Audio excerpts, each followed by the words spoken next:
Hi there. In this video, I want to talk about why getting to the next stage in your career might require a degree of selfishness on your part.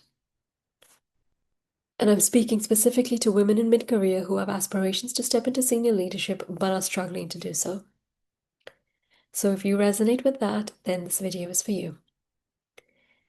My name is Aishwarya Rajmohan, and I am an executive coach and speaker supporting women working in majority male industries with building the confidence to take their careers and businesses to the next level. Now, there is a trend I see in how women in mid-career lead. But I will caveat my message by saying that this is something I see in the women that I work with personally. So I don't want to create a gender stereotype, but this is very common. And I will say that if you are here watching this video, then in some way you might also share these traits because you are drawn to my work. So there is a possibility that there is a resonance here.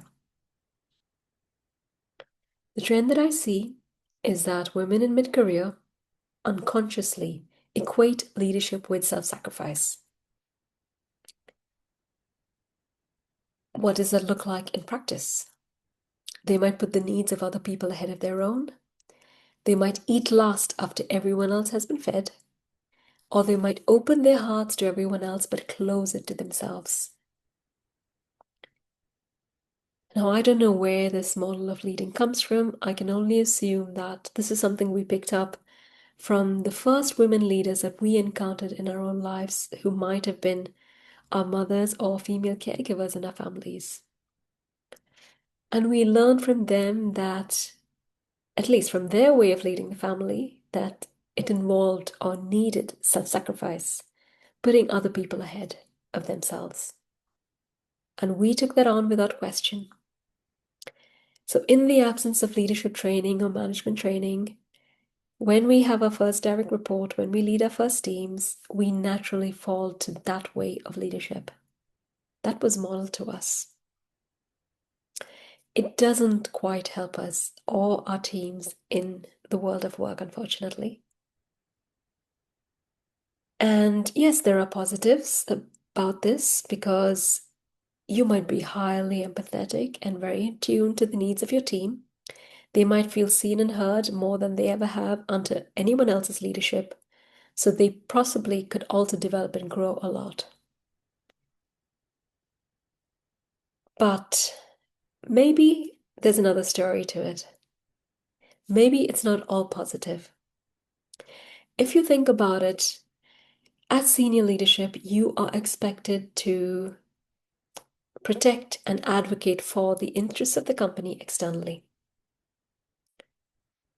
So it could be that your empathy and putting other people first is getting in the way of you being seen as the right candidate to step into senior leadership. Because after all, someone who is struggling to fight for their own needs or put their own needs first is very used to saying yes to everyone else. So there might be a projection that you might do the same when the time comes to defend the company's interests. That kind of assumption might be made. And more than just struggling with the promotion or struggling to get that opportunity to move into senior leadership, there can be consequences of this way of operating as well.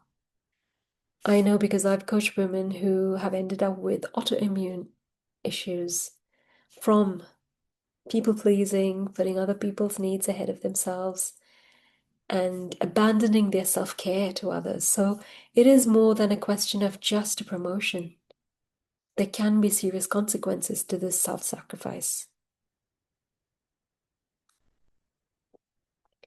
And you might think that, or you might have thought in the past that stepping up from mid-career to senior leadership was just a question of another promotion. It meant proving yourself and then being assigned perhaps a bigger project or a bigger team, but it involves an identity shift, a complete identity shift from mid-career to senior leadership. So there's a lot more to think about than just proving yourself.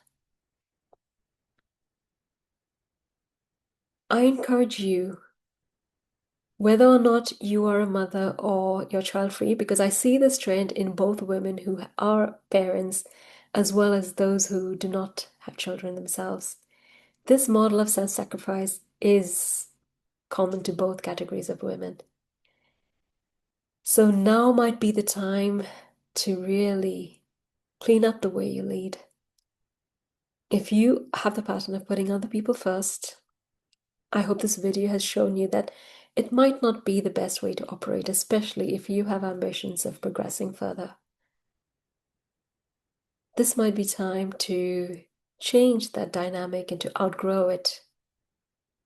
In the esoteric world, there is a saying that goes like this. They say that if you want to get something of a higher nature, you have to be willing to get rid of something of a lower nature. So give up this lower level, lower quality way of leading and step into your full potential by leading in a more healthy way. Now, I am launching my Power Pose program this month that is for mid-career women who are looking to step into senior leadership but have not been able to do this in the past. Or you might have just landed the senior leader role and you are feeling overwhelmed and a bit of an imposter. So this is for both categories of women.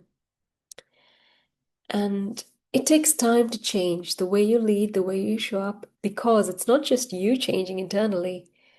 You know, there is some adjustment that your team have to make. So there is some kind of adjustment in the relationship that you have with your team. That has to also develop and grow alongside you. So it's very hard to do this by yourself. And there's nothing like doing it with the help of a coach. So if this message resonated with you, I invite you to consider applying for Power Pose. It is a 6-month group coaching program where you're going to be alongside other women who have the same ambition as you, who all want to now step into senior leadership and to develop and grow themselves above where they are. So your first step, if you would like to explore what this program is like, would be to look at the link in the description below and take a look at the program and book a call with me. It's a no obligation call, completely confidential. It's just to explore what does working together look like, or what could working together look like. What will be the dynamic of the group, what to expect if you sign up. I hope to speak with you if you are interested in the program, but if not, I thank you for watching. And I hope that you will take on board the things that I've shared in this video and apply it in your own life and career. Thank you for watching. Bye-bye.